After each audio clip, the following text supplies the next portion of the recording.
Hello YouTube community, so I am back with a tag video.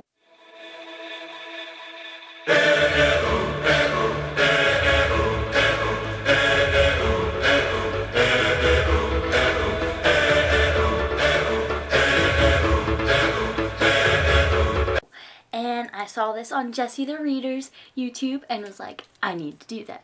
Basically, it's a Harry Potter spells tag. In honor of Harry Potter, I have Luna Lovegood's second wand. So, without further ado, let's get started. Expecto Patronum, childhood book connected to good memories. I have yet to read these books, so I don't know if that really counts. And I have two books here, but Little Women and The Secret Garden. I used to watch these all the time when I was little, like the movies, and like they were my childhood movies, and that's the only reason why I got these books. Expelliarmus, book that took you by surprise. This book would be Hollow City by Ransom Riggs, the second part of Miss Peregrine's Home for Peculiar Children, and the only reason why it took me by surprise was because I literally hated Miss Peregrine's. I thought it was just really slow and really boring, but then I read this and I was like, oh my goodness, this book is amazing. For Incantato, the last book that you have read. It is Beautiful Chaos by Cami Garcia and Margaret Stoll. Alohamora, a book that introduced you to a genre that you never thought you'd read before. Desperation by Stephen King. Before this book, I really never thought of reading any type of Stephen King book or any genre like horror and creepiness, but this book was so amazing and I found out that I really loved this genre.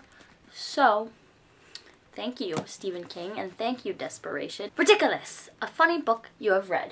This doesn't count as full funny moments, but Paper Towns by John Green. This book gave me so many feels, but some parts in this book were hilarious. Like, if you've read it, you would know what I was talking about, like the graduation scene and the Confederate shirt, I believe.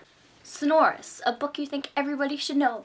I feel like this book is a well-known book because it was a movie, but I read this book before I saw the movie, and it's kind of a funny story by Ned Vizzini, and it is literally the best book ever, and it's one of my favorites, which is saying a lot because I don't ever really pick favorites, and I just really love this book. And if you don't know what this book is about, it's about a boy named Craig, and he is put into like a psychiatric hospital, and it's just, that's all I'm going to say because it is just so amazing. And if you have not read this book yet, I suggest you check it out because it is life-changing. And it was so sad to find out that Ned committed suicide after he wrote this book. Like, not after he wrote this book, but after writing all these really great books and after writing this book while he was in the same place Craig was in. And I loved it. Obliviate, a book or spoiler you wish you could forget. And for me, this wouldn't be that I wish I would forget, I just wish I'd been able to read it, and that is Lord of the Flies by William Golding.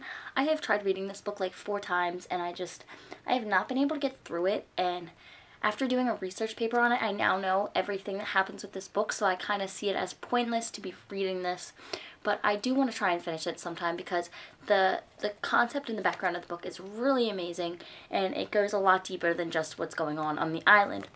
But we'll see. Imperio, a book you had to read for school. This was the first one that popped into my head. I could have grabbed so many others, but Of Mice and Men by John Steinbeck. This was one of the favorite books I had to read for school, and this gave me so many feels as well. So, Crucio, a book that was painful to read. Now, it wasn't painful in the way that it was a really bad book, but it was painful in the way that it triggered so many things that I didn't want to have triggered. And that is 13 Reasons Why by Jay Asher. And for those of you, if you have read this, you might know what I'm talking about. It kind of just gives you so many feelings that you don't know what to do with them. And that's how it was with me. I tried reading it and I was like, I finished it, don't get me wrong, and it was a really good book, but I kind of wish there was like a trigger warning like on the front that's like trigger warning like right here.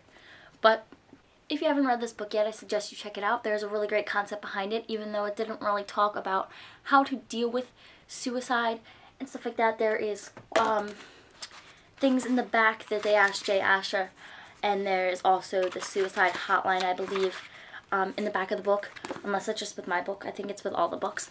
But other than that, it was painful to read just because I didn't know how to handle my feelings.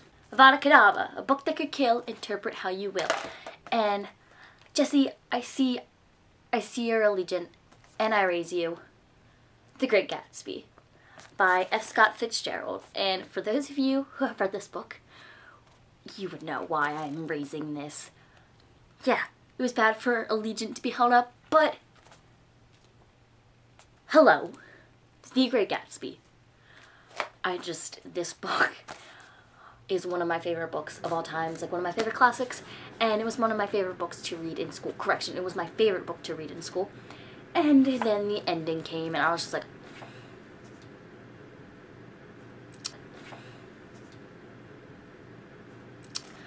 I don't know. I heard Gatsby's car was a real hit with the ladies, though. So, that was the Harry Potter spells tag, and until the next video, I'ma go.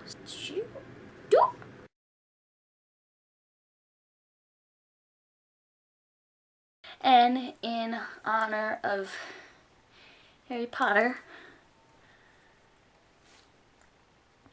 Alohamora, a book that brought you into a... I'm not trying to toot my own horn here, but toot. I read this book before it was like the movie, and like, or before I saw the movie, I get...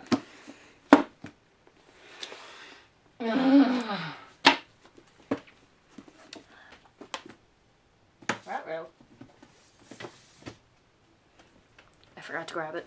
I don't know where to... If you haven't read it, you should. It's a really great concept that it's... Oh my word.